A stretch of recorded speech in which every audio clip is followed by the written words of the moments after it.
नमस्कार, बहुत स्वागत है आप सभी का। मैं हूं आपके साथ सिरांधा शेखर। शुरुआत बड़ी खबर के साथ। अलीबाग से चक्रवात निसर्ग टकराया है। ये बड़ी खबर आपको दे रहे हैं। मुंबई समेत पूरे इलाके में तेज हवाओं के साथ बारिश हो रही है। मुंबई में बांद्रा और वर्ली सी लिंक पर आवाजाही पूरी तरह से रुक गई है। करीब 40,000 लोग सुरक्षित स्थानों पर शिफ्ट किए गए हैं। मुंबई में हाई टाइड का खतरा भी बढ़ गया है।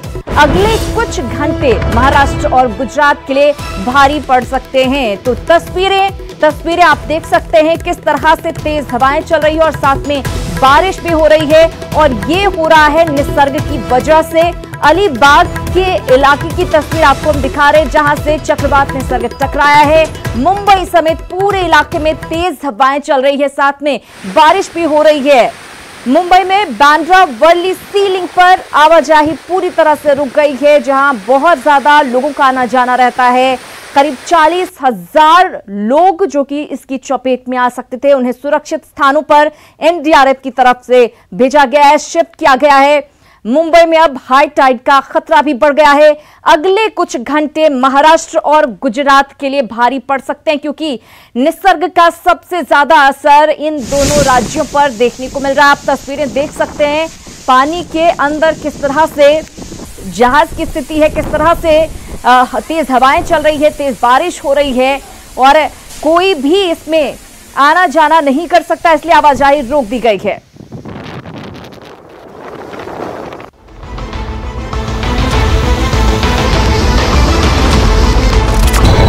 आ गया चक्रवाती तूफान निसर्ग।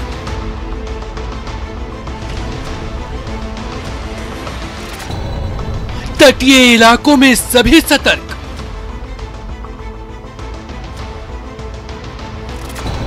निसर्ग से दहला समंदर।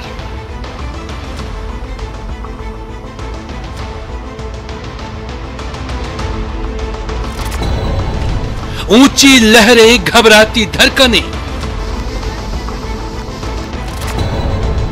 एनडीआरएफ से निसर्ग का सामना। 129 साल का सबसे बड़ा तूफान। तो बीते 129 साल में यह सबसे बड़ा तूफान है और निसर्ग तूफान महाराष्ट्र के तट पर टकराने के बाद पूरे राज्य में कहर ढाने को तैयार है। गुजरात के साथ ही दमन दीव में भी इसका असर देखा जा रहा है। कई शहरों में तेज बारिश और हवाएं चल रही है। हालांकि गुजरात में निसर्ग तूफान का खतरा थोड़ा कम जरूर हुआ है, लेकिन अगर कुछ घंटे पश्चिम तट के लिए भारी रहने वाले अगले कुछ घंटे। टीवी स्क्रीन पर आपके सामने ये 5 तस्वीरें आप देख रहे हैं। रत्नागिरी में तेज बारिश हुई है, तेज हवाएं चल रही हैं, जबकि पालघर में बारिश के बीच एनडीआरएफ की टीम पेट्रोलिंग में जुटी हुई है, लोगों की मदद में जुटी हुई है। मुंबई के कई इलाकों को पुलिस ने खाली करवाया है और लोगों को सुरक्षित स्थानों पर भेजा है। सूरत और पणजी में प्रशासन पूरी तरह से अलर्ट है। 5 अलग अलग जगहों की तस्वीर जहां पर निसर्ग का असर, निसर्ग तूफान का असर देखने को मिल रहा है।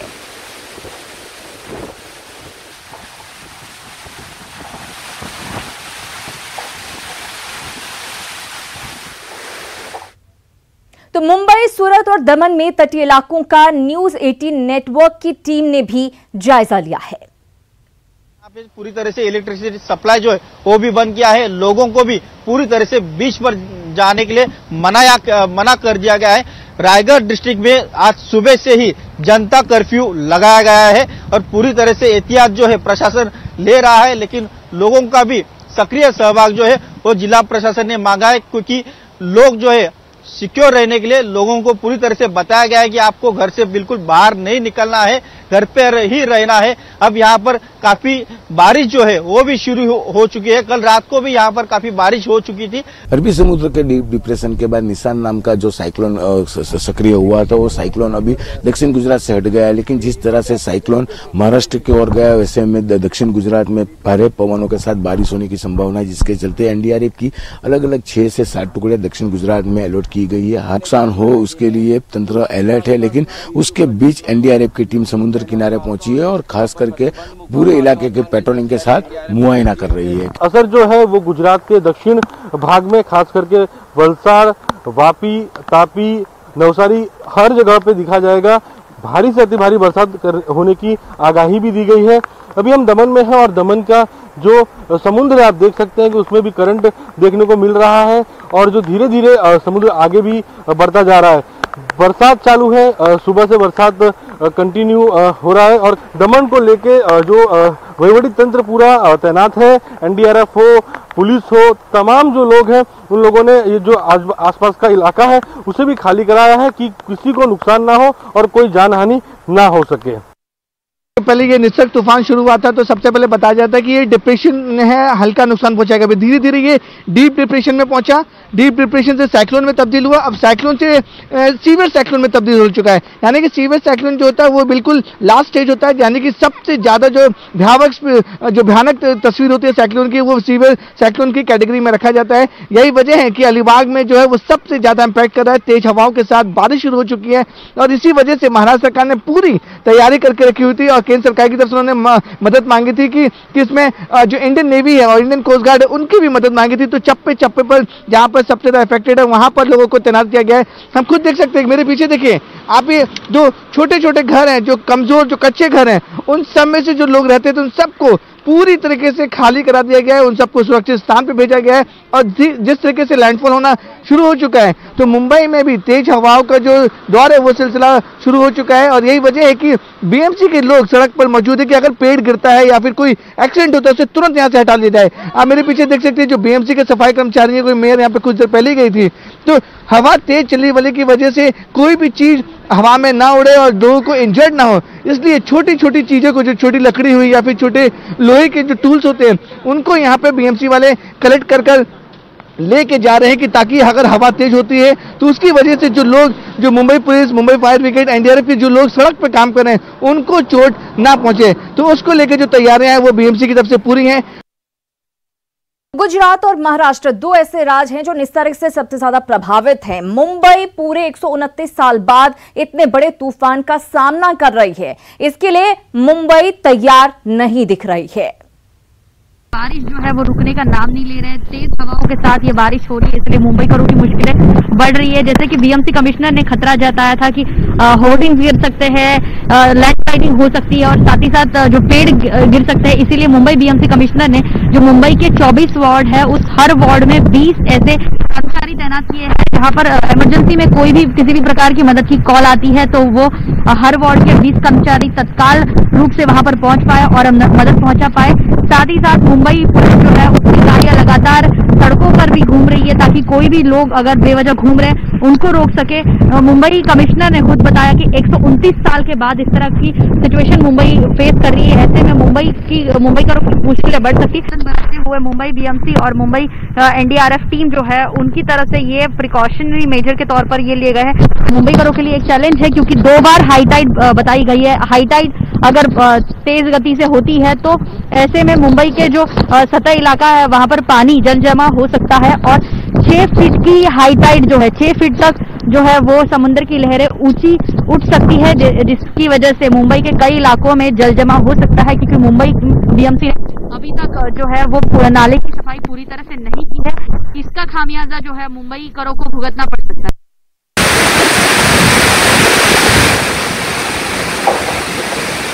तो मुंबई में हाई टाइड का खतरा बना हुआ है। 129 साल बाद इस तरह की तस्वीरें मुंबई में देखने को मिल रही हैं। अब सवाल यही है कि मुंबई कितना तैयार, हालांकि बीएमसी की तरफ से पूरी तैयारी की गई है, लगातार एनडीआरएफ की टीम जुटी हुई है, इसके अलावा नेवी की टीम को भी बुलाया गया है। लगातार सिचुएशन अंडर कंट्रोल रहे इसकी कोशिश की जा रही है, लेकिन देखने वाली बात होगी कि आने वाला जो कुछ वक्त है वो कैसा रहता है।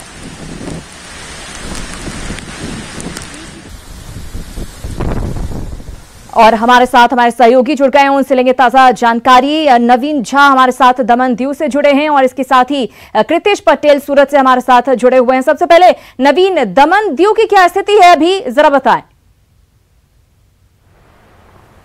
देखिए, जिस तरह से गुजरात में इस निसर्ग जो तूफान है उसका खतरा था, लेकिन कहीं ना कहीं गुजरात से वो नहीं टकराने वाला था, ये बात स्पष्ट हो चुकी थी। महाराष्ट्र के समुद्र में जाके वो टकराएगा, लेकिन ये अनुमान लगाया जा रहा था मौसम विभाग के कहने पर कि कहीं ना कहीं ये जो महाराष्ट्र में टकराएगा उसको लेके गुजरात का जो दक्षिण विभाग है, खास करके सूरत है, नवसारी है, वलसाड़ है, वापी है, तापी है, उसके अलावा दमन जो बिल्कुल गुजरात से सटा हुआ एक केंद्र शासित जो है, तो वहां पे इसकी वजह से भारी से अति भारी मात्रा में बरसात होगी और कहीं ना कहीं तूफान जैसा माहौल बनेगा। लेकिन अभी फिलहाल जो है वो दरिया इस तरह से तूफान पे नहीं है, फिर भी एहतियात के तौर पे एनडीआरएफ की टीम जो है, एसडीआरएफ की टीम है और जो प्रशासन है, वहीवट तंत्र जो कहा जाता है, पूरा कलेक्ट्रेट वो पूरा लगा हुआ है। और आप देख सकते हैं कि एनडीआरएफ के अलग अलग पॉइंट पे जो बंदे हैं उनको भी रखा गया है।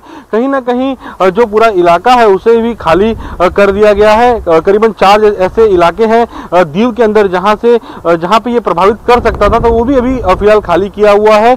और करीबन 4 से 5 हजार लोग ऐसे हैं जिनको इससे तकलीफ हो सकती थी कि कहीं ना कहीं कि ये जो तूफान अगर आएगा और भारी मात्रा में कहीं नुकसान ना पहुंचे, उसको लेके 4 से 5 हजार लोगों को दूसरी जगह पे भेजा भी जा चुका है। 4 से 5 हजार लोगों को इवैक्यूएट किया गया है और सबसे अच्छी बात यही है, भले ही उनके घर जरूर टूटेंगे लेकिन कम से कम लोग सुरक्षित हैं, ये अच्छी बात है। प्रशासन ने सही समय पर एक्शन लिया है। कृतेश, आपसे जानना चाहूंगी, सूरत में भी एक पल को लग रहा था बहुत तेज हवाएं और बारिश चल रही थी, लेकिन क्या सूरत से खतरा टल गया है? सूरत में स्थिति और नहीं बिगड़ने वाली है क्योंकि वो महाराष्ट्र की तरफ रुक कर गया है निसर्ग?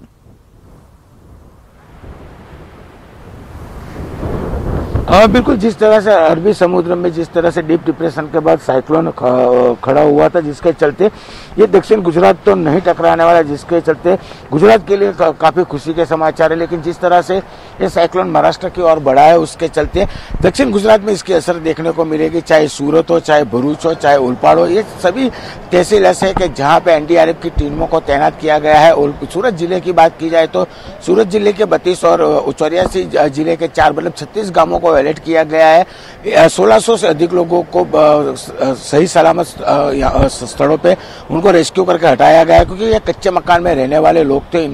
अगर जिस तरह से हवामान विभाग की आगाही है कि साइक्लोन तो नहीं आने वाला, लेकिन साइक्लोन के चलते तेज पवनों के साथ बारिश आने की जो संभावना है, जिसके चलते तंत्र अलर्ट था और तंत्र ने काफी नुकसान ना हो, किसी की जान माल को नुकसान हो, उसके चलते काफी लोगों को रेस्क्यू करके पक्के मकानों में शिफ्ट किया गया। हालांकि एनडीआरएफ की 6 टीमें दक्षिण गुजरात में अलर्ट की गई है। लगातार एनडीआरएफ की टीम समुद्र के किनारे पे स्थिति पे नजर रखे हुए है। खास करके समुद्र के पास जो पर्यटक स्थल है वहां पे प्रवासी नहीं आए, उसके लिए वहां पे पुलिस ने बैरिकेडिंग करके लोगों के आने पे प्रतिबंध लगाया है। कहीं ना कहीं जिस तरह से आप दृश्य सीधा देख सकते हैं कि समुद्र अभी भी उफान पे, अभी भी समुद्र में करंट देखने को मिल रहा है। उसी तरह धीरे धीरे पवनों का रुख भी बढ़ रहा है। कहा जाता है कि बूंदी बारिश जैसी छोटी छोटी बारिशें हो रही है। हालांकि जैसे जैसे समय पसार होगा वैसे तेज बारिश के साथ माना जाता है कि कहीं ना कहीं भारी पवनों के साथ बारिश होने की संभावना। तेज हवाओं के साथ बारिश सूरत में भी आने वाले समय में हो सकती है। आपसे जानना चाहूंगी नवीन, जिस तरह से आपने बताया, आने वाले कितने घंटे और अलर्ट रहने की जरूरत है? कब मुंबई के तटों से निसर्ग टकराएगा और उसका कितना असर दमन दीव में देखने को मिलेगा? देखिए, जिस तरह से इंफॉर्मेशन आ रही है, जिस तरह से जानकारी मिल रही है कि 2 से 3 घंटे तक इसका असर जो देखने को मिल सकता है।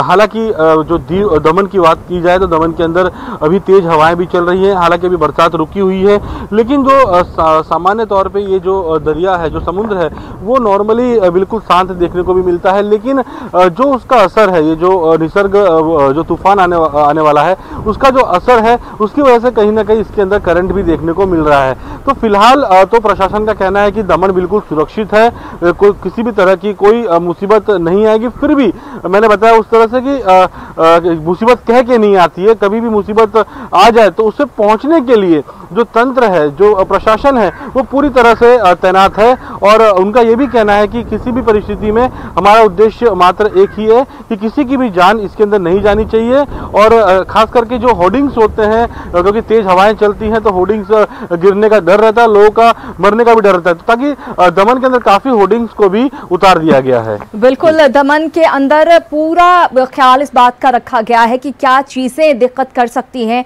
और वो पूरा एक्शन पहले ले लिया गया है ताकि निसर्ग का असर कम से कम हो, अगर होता है तो, क्योंकि निसर्ग यहाँ से निकल चुका है, महाराष्ट्र की ओर कूच कर चुका है, हम कह सकते हैं। आपसे जानना चाहूंगी कृतेश कि सूरत में कितना असर देखने को मिलेगा? सूरत और हम दमन दीव को कंपेयर करें तो ज्यादा असर सूरत में देखने को मिल सकता है या फिर दमन में?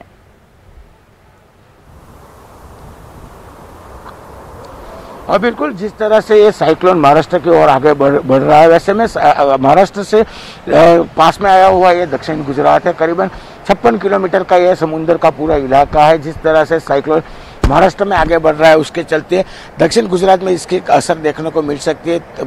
तेज हवाओं के साथ तेज बारिश की संभावना है, जिसके चलते प्रशासन अलर्ट हो चुका है। खास करके सूरत नगर निगम की बात की जाए तो होर्डिंग्स जो लगाए उनको उतारने का काम चल रहा है। दूसरी ओर दमकल विभाग को तैनात किया गया है, एनडीआरएफ की टीमों को तैनात किया गया है। कहीं ना कहीं साइक्लोन तो दक्षिण गुजरात में नहीं आएगा, बस साइक्लोन की सीधी असर देखने को मिल सकती है। लगातार जो समुद्र है उसमें उफान मचा हुआ है, करंट देखने को मिल रहा है। सुबह से जो हवा है उसमें हवाओं में गति बढ़ रही है, धीरे धीरे बारिश हो रही है। अगर आने वाले 12 घंटे अगर इस तरह से रहे तो दक्षिण गुजरात में कुछ भी नुकसान नहीं होगा, लेकिन जिस तरह से साइक्लोन महाराष्ट्र में आगे बढ़ रहा है, कहीं ना कहीं इसकी असर दक्षिण गुजरात में देखने को मिलेगा। भारी बारिश के साथ भारी पवन आने के चलते बिल्कुल भारी बारिश के साथ तेज हवाएं चल सकती है और कितना असर होता है इन दोनों जगहों पर, यह भी देखने वाली बात होगी। हालांकि प्रशासन की तरफ से तमाम इंतजाम किए गए हैं। आप दोनों का बहुत धन्यवाद हमारे साथ जुड़ने के लिए और इस तमाम जानकारी के लिए।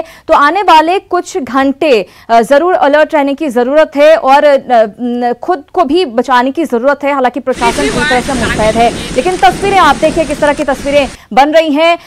आने वाले कुछ घंटे जो है दरअसल मुंबई पर भारी पड़ सकते हैं, क्योंकि हाई टाइड्स आने की संभावना जताई जा रही है। हजारों लोगों को निचले इलाकों से, तटीय इलाकों से शिफ्ट किया गया है और खाली कराया गया, खासतौर से जो कच्चे घरों में लोग रहते हैं, क्योंकि हाई टाइड आने की वजह से ये कच्चे घर उसकी चपेट में आकर पूरी तरह से ध्वस्त हो सकते हैं और लोग जान माल का नुकसान ना हो, इसके लिए पूरा एक्शन लिया गया है।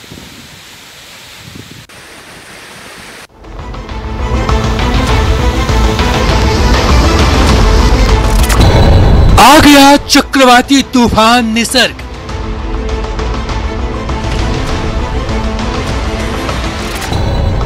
तटीय इलाकों में सभी सतर्क।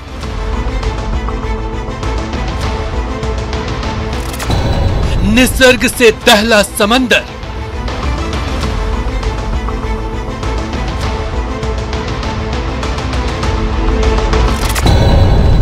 ऊंची लहरें, घबराती धड़कनें।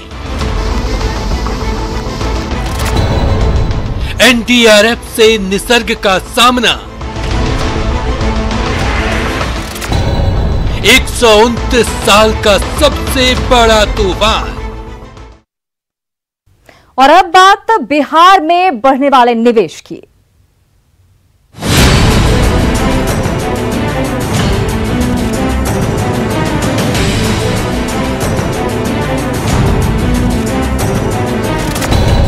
बदल रहा है बिहार, बह रही विकास की बयार। और यहीं रहना है, अब कहीं जाना नहीं है। अब भागने की जरूरत नहीं है, अब यहीं रहना है।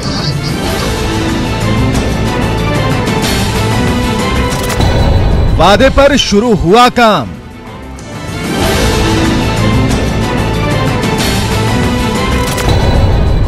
निवेशकों के लिए बढ़ता आयाम।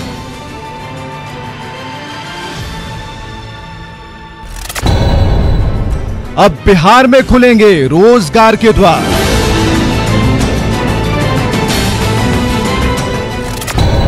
श्रमिकों को नहीं छोड़ना पड़ेगा घर बार। नहीं सर, नून रोटी खाएंगे, बिहार में रहेंगे।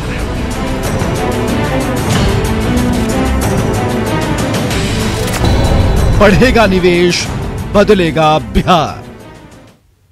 तो बिहार बदल रहा है, बिहार प्रगति की राह पर अग्रसर है। बिहार में निवेशकों को लुभाने के लिए नीतीश सरकार ने बड़े कदम उठाए हैं। बिहार में 13 और नए औद्योगिक क्षेत्र का निर्माण किया गया है, लेकिन विपक्ष इसे चुनावी शिगुफ्फा बता रहा है। ये रिपोर्ट देखिए।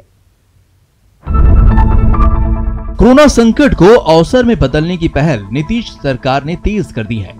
उद्योग जगत को बिहार में उद्योग लगाने के लिए सबसे बड़ी समस्या जमीन को लेकर होती है। इस समस्या को दूर करने के लिए उद्योग विभाग ने बिहार में 13 और नए औद्योगिक क्षेत्र की स्थापना की है। एक नजर डालते हैं 13 नए औद्योगिक क्षेत्रों पर।